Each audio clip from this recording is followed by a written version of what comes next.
Okay, so Manchester United have officially appointed Ruben Amorim as their new manager on a 3-year deal. He will take over on the 11th of November because he's got to get his work visa finalised, which means Ruud van Nistelrooy will take charge of 2 more games. And so the managerial hunt is over very, very quickly. Now, he's won trophies at Braga and Sporting in Portugal. He won the Taça de Liga, which is the League Cup in Portugal with Braga in the 2019-2020 season. That earned him a job at Sporting. And in his first season at Sporting, he wins the league for the first time in 19 years at Sporting in the 2020-2021 season. He won it again last season in the 23-24 season. He's also won the Taça de Liga twice at Sporting as well, did a League and Cup double in 2020-2021, and he won it again in 2021-2022. So in his short managerial career, he's won trophies with 2 clubs, has had a meteoric rise from the lower coaching ranks in Portugal to the higher levels of the Portuguese game. Now, the Portuguese league is obviously less competitive than other leagues in Europe, but it's still classed as the 6th best league, or the 5th best league, depending on which year and how well the Dutch league is doing and how well the French league is doing. It does make some money. There is a lot of interest in Portuguese football. They always produce very talented players and coaches, and he's obviously come up on Man United's radar, and they've appointed him very quickly since sacking Ten Hag. Now, what is interesting is the speed of the appointment. I wouldn't have been surprised. I wouldn't be surprised if actually they were, looking at his progression last season when Man United were struggling in the league. They did finish 8th overall, while admittedly getting the FA Cup at the end of last season, which gave a stay of execution to Erik Ten Hag, and they did offer him a contract extension himself. So he signed a 3-year deal. It's going to be interesting to see what happens in the next transfer window, who he brings in, and who's the outgoing players from Manchester United. It'll also be interesting to see what his first full pre-season looks like at the end of this season into the next season, and what the summer transfer window brings. Because Manchester United have spent a lot of money on players, and it hasn't really paid off in dividends. So it's going to be interesting to see how much money Sir Jim Ratcliffe and the Glazers and the board give him to spend. How much leeway he has with transfer policy and what kind of control he has and what kind of relationship he'll have with the director of football and the sporting directors and the board. And it's going to be interesting to see how he adapts his style of play and his coaching style to the English game and how the players respond to him. It's going to be crucial how the players respond to him. I think his CV is very, very similar to Ole Gunnar Solskjaer when he was coaching in Norway at Molde. Yes, lesser league, yes, but it's still a top-flight league. And Molde, much like Sporting, hadn't been successful for many, many years, gone through a very lengthy trophy drought, and he brought them league and cup titles in his first spell at Molde, which got him the attention of Manchester United and Cardiff. He ended up at Cardiff, goes back to Molde, and ends up at Man United. Now, his spell at Cardiff wasn't great. I feel that Ruben Amorim is in a similar kind of mould. Young, ambitious manager. He's had a meteoric rise. Has won trophies now at 2 clubs. 2 of the biggest clubs in Portugal in Braga and Sporting. And, there were some discussions about compensation arrangements, how much they got to pay to get him out of his contract with Sporting. He had to give a 30-day notice period if the compensation was going to be less.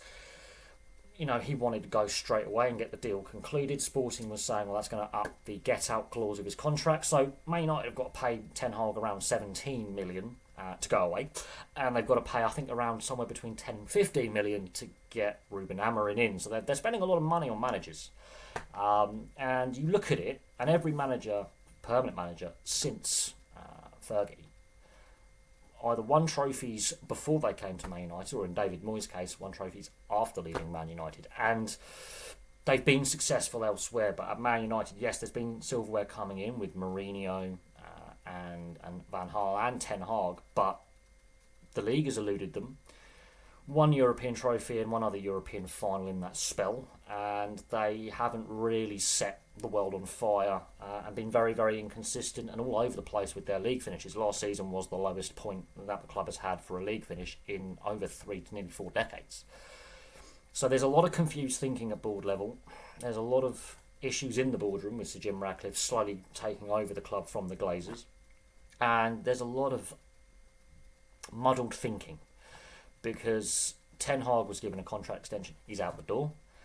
Ruben Amorim has come in And what happens to Van Nistelrooy? Does he stay with the club with the youth setup? Is he out the door because they kept him on as interim for another couple of weeks? And I feel sorry for Van Nistelrooy because he's actually been a top flight manager in Holland himself with Feyenoord. What happens there? Will he stay with some kind of coaching role within the club?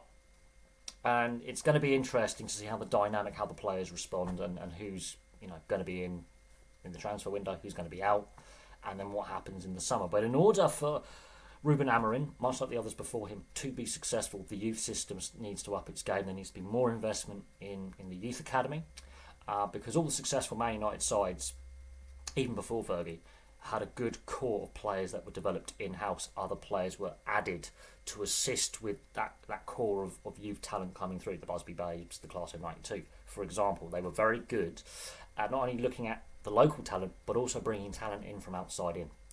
And that's something that's gone wrong, even when Fergie was still there. It's been going wrong under the Glazers and into the Jim Radcliffe era. Is the youth policy isn't just not working, and the scouting is abysmal. Because Anthony, prime example, Solskjaer was like, no, we're not paying 36, 37 million for him. No, that's overvalued. He's not worth that. We're not getting him.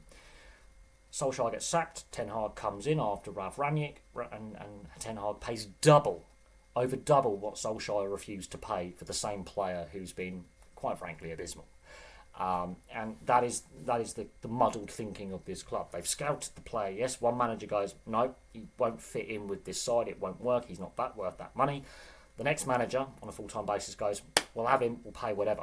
And Man United have, unfortunately, overpaid for players that other clubs have gone, we're going to pass on that player. So it's very muddled thinking.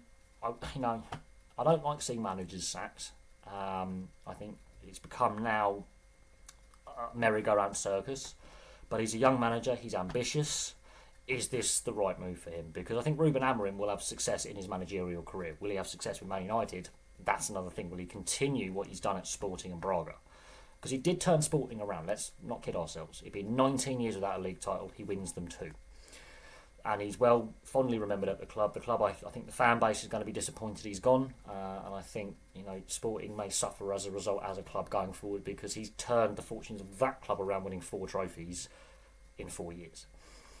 So it's going to be interesting to see how Sporting respond, who goes to Sporting. But Man United, can Ruben Amorim actually turn this club around? Will he be given the 3 years to do it? Will he last out his contract? Because that's 6 permanent managers in 11 years. That's not good. And there's a reason why Man United are dysfunctional and are not being successful. So there we go. Thanks for watching. Place your thoughts on the appointment below. Is he the right guy for the job? Time will tell. And I'll have some more content for you guys very, very soon.